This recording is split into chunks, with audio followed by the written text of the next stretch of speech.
మిత్రమా, అందరూ అంటూ ఉంటారు డబ్బుది ఏముంది, బంధాలు ముఖ్యమని. నిజానికి డబ్బుతోనే బంధాలు ముడిపడి ఉంటాయి. మన దగ్గర డబ్బులు లేనప్పుడు మన వాళ్ళు ఎవరో, పరాయి వాళ్ళు ఎవరో తెలిసిపోతుంది. కొంతమంది ఆ డబ్బు కోసమే బంధాలను కూడా వదిలేస్తూ ఉంటారు. బంధం గొప్పదా లేక డబ్బు గొప్పదా అంటే డబ్బే గొప్పది. ఎందుకంటే డబ్బు ఉంటేనే బంధం కూడా బలపడుతుంది. కాబట్టి దయచేసి ఎవరూ కూడా డబ్బు విషయంలో ఎవరి దగ్గర మోసపోకండి. స్నేహం, బంధం పోయినా పర్లేదు. ఎందుకంటే డబ్బులు లేక మనం ప్రాణం పోతుంది అంటే ఎవరూ కూడా మనకు సహాయం చేయరు. మిత్రమా, మనం పడిపోకుండా పట్టుకునే బంధాలు, పడితే చేయి అందించే పైకి లేపే స్నేహాలు, మనల్ని గట్టిగా పట్టుకునే ఉండే ప్రేమలు, అద్దంలో ప్రతిబింబంలా, వెలుగులో నీడలా మనతోనే ఉండేవి. జీవితంలో కొన్ని ఉంటాయి. వాటిని ఎప్పుడూ దూరం చేసుకోకండి. మిత్రమా, అందంగా లేదని భార్యని, అర్థం చేసుకోవడం లేదని భర్తని, నీకు అండగా ఉండడం లేదని తమ్ముణ్ణి, అహంకారం చూపుతున్నాడని అన్నని, ఆస్తి పంచడం లేదని అమ్మా నాన్నలని, అవసరానికి పనికి రావడం లేదని అక్కా చెల్లులని, అవసరానికి వాడుకున్నాడని నీ స్నేహితుణ్ణి, ఇలా అందరినీ వదిలేసి వేసుకొని వెళ్ళిపోతే చివరికి ఏదో ఒకరోజు నువ్వు ఈ ప్రపంచాన్ని కూడా వదిలివేయాల్సి వస్తుంది.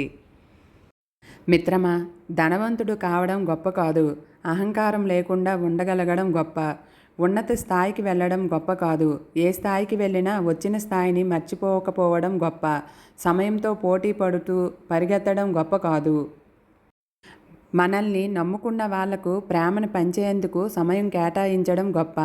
ఇతరులను నైవంచన చేస్తూ ఎదగడం గొప్ప కాదు, ఉన్నంతలో ఇతరులకు సహాయపడే మానవత్వ గుణం కలిగి ఉండడం గొప్ప. అన్నింటికన్నా మించి మనిషిగా బతకడం గలగడం చాలా గొప్ప. మిత్రమా, ఈ మనుషులకు ఉండే చాలా ప్రమాదకరమైన వ్యాధి ఒకడు బాగుపడుతుంటే చూడలేకపోవడం. మేకల మందలో ఏ మేక కూడా ఇతర మేకకు భయపడదు. పులుల మందలో ఏ పులి కూడా తన పక్కన ఉన్న పులికి భయపడదు. అలాగే ఏనుగుల మందలో ఏ ఒక్క ఏనుగు వేరే ఏనుగుకు భయపడదు. ఎందుకంటే దేని బతుకు దానిది. కానీ ఒక్క మనిషికి మాత్రమే పక్కనున్న వాడితో ఎప్పుడూ ప్రమాదమే. ఎంతసేపు వాడు బాగుపడుతుంటే వాడి మీద ఏడుపే. మిత్రమా, నమ్మిన వ్యక్తిని మోసం చేయడం అంటే నమ్మకాన్ని కోల్పోవడం కాదు, ఆ నమ్మకం వెనుకున్న వ్యక్తిని కోల్పోవడం. నువ్వు నమ్మిస్తూ బతకడం వేరు, నమ్మి బతకడంలో ప్రేమ ఉంటుంది. నమ్మిస్తూ బ్రతకడంలో స్వార్థం మాత్రమే ఉంటుంది. మార్కెట్లో దొరికే గ్యారంటీ లేని వస్తువు అయినా నమ్మొచ్చు, కానీ బయటికి మంచిగా మాట్లాడుతూ లోలోపల కుళ్ళు కుతంత్రాలు పెట్టుకుని జీవించే మనిషిని మాత్రం ఈ సమాజంలో అస్సలు నమ్మకూడదు. కాబట్టి నీకోసం నిలబడే వాళ్ళని ఎప్పుడూ మోసం చేయకు. ఎందుకంటే వాళ్ళు నిన్ను నమ్మి నీకోసం చాలా దూరం వెళ్తారు. మిత్రమా, ఎదుటివారికి నచ్చాలని నటిస్తూ బ్రతకడం కంటే నీకు నచ్చినట్టు సంతోషంగా బతికేయడం మంచిది. ఎందుకంటే నువ్వు ఎంత మంచివాడివిగా ఉన్నా ఎవరో ఒకరు కథలో నీవు చెడ్డవాడివే. కాబట్టి బతికితే సింహంలా జీవించండి. నోరు లేని మేకల్ని బలిస్తారు, కానీ గర్జించే సింహాన్ని బలివ్వరు. గుర్తుపెట్టుకోండి. కాబట్టి మీ వ్యక్తిత్వం ఎప్పుడూ మార్చుకోకండి. ఎందుకంటే సింహం కూడా తన స్వభావాన్ని మార్చుకొని పిల్లిగా మారితే వీధిలో ఉన్న కుక్కలు కూడా వెంటపడి కరుస్తాయి. మిత్రమా, నిన్ను ఎవరైనా అవమానిస్తే నీలో పట్టుదల పెరగాలి, కానీ పిరికితనం కాదు.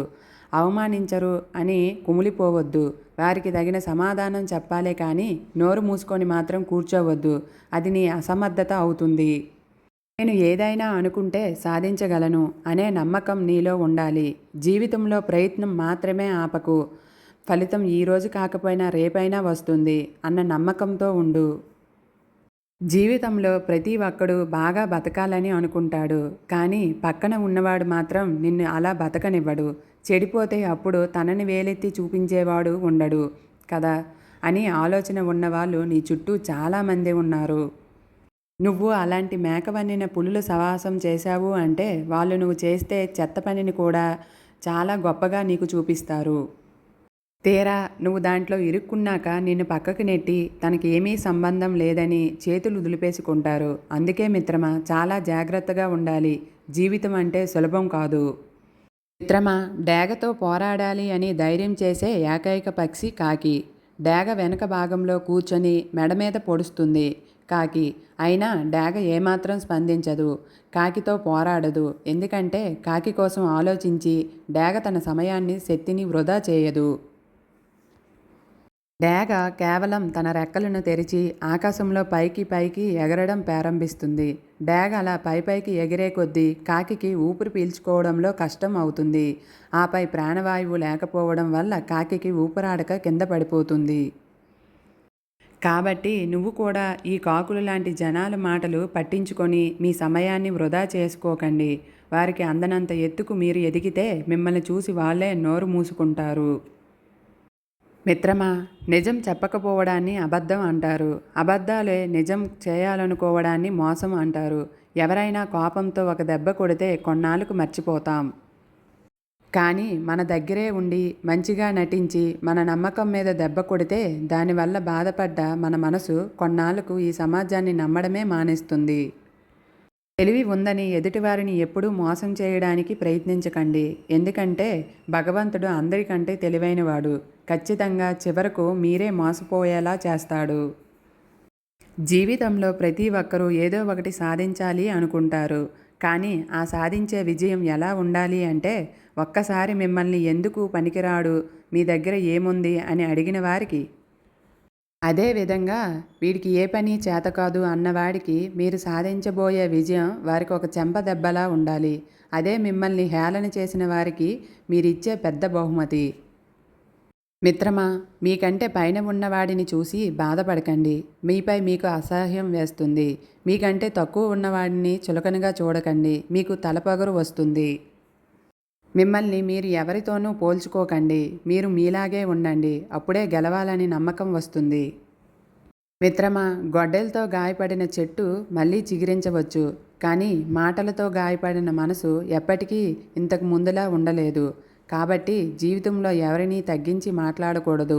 ఎవరినీ బాధించకూడదు. మిత్రమా, ఈవేళ నువ్వు శక్తివంతంగా ఉండవచ్చు. కానీ కాలం నీకంతా శక్తివంతమైనది అని గుర్తుపెట్టుకో. ఎందుకంటే ఒక చెట్టు నుంచి లక్షల అగ్గిపుల్లలు తయారవుతాయి. కానీ ఆ లక్షల చెట్లను బూడిద చేయడానికి కేవలం ఒకే ఒక అగ్గిపుల్ల చాలు. కాబట్టి మనం మంచితనంతో ఉండాలి. మంచి మనసుతో ఆలోచించాలి. మిత్రమా, రూపాయి అయినా రూపం అయినా ఎక్కువ రోజులు ఉండవు. మనిషి యొక్క మంచితనం ఎప్పటికీ గుర్తుండిపోతుంది. మిత్రమా, ఆడవారి మాటలకు అర్థాలే వేరులే అని ఒక మహాకవి చెప్పినట్లు మగవారు ఏదైనా విషయాన్ని చెప్పాలనుకుంటే స్ట్రైట్గా చెబుతారు. కానీ ఆడవారు కొన్ని విషయాలు ఇండైరెక్ట్గా చెబుతారు. అలాగే తికమకగా సమాధానం చెబుతూ ఉంటారు. అలాంటి కొన్ని మాటల గురించి ఇప్పుడు తెలుసుకుందాం. ఏమీ లేదు మాట్లాడుతున్నప్పుడు లేదా ఏదైనా విషయాన్ని అడిగితే ఏమీ లేదు అని చెబితే అక్కడ కొంచెం ఆలోచించాలి. ఏమీ లేదు అనే వారు ముభావంగా చెబితే మీ లోపల ఏదో ఉందని అది మీరు అర్థం చేసుకోవాలి. మీ ఇష్టం. అదేవిధంగా ఏదైనా పని విషయంలో నీ ఇష్టం అంటూ ఇష్టంగా చెబితే ఓకే. అలా కాకుండా కాస్త మెల్లగా ఇష్టం లేనట్టుగా నీ ఇష్టం అని చెబితే వారికి ఆ విషయంలో ఇంట్రెస్ట్ లేదు అన్నట్లుగా మనం అర్థం చేసుకోవాలి. సర్లే, ఏదైనా విషయంలో వారికి మీరు సారీ చెప్పాల్సి వచ్చినప్పుడు సారీ అని చెప్పినా కూడా వారు హ్యాపీగా రిసీవ్ చేసుకుంటే మిమ్మల్ని క్షమించినట్లు. అలా కాకుండా సర్లే అని కోపం విసురుగా చెబితే కనుక ఆమెకు మీ మీద కోపం తగ్గలేదని అర్థం. సైలెంట్. ఎప్పుడు గలగలా మాట్లాడే ఆడవారు సైలెంట్గా కనుక ఉంటే వాళ్ళు మనసులో ఏదో బాధపడుతున్నారని అర్థం. కాబట్టి లేట్ చేయకుండా వారితో మాట్లాడండి. ఆ బాధను తెలుసుకునే ప్రయత్నం చేయాలి.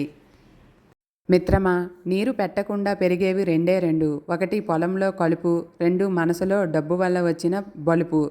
ఒకదాని వల్ల పంట నాశనం అయితే రెండవ దాని వల్ల మనిషి నాశనం అవుతాడు. అలాంటి మనిషికి నెత్తికెక్కిన తలపొగరు దిగిపోవాలంటే అతని దగ్గర ఉన్న డబ్బైనా పోవాలి, అతనికి ఏదైనా జబ్బైనా రావాలి. అప్పటి వరకు ఎవరు ఎంత చెప్పినా ఏమి చెప్పినా అతడు వినడుగాక వినడు.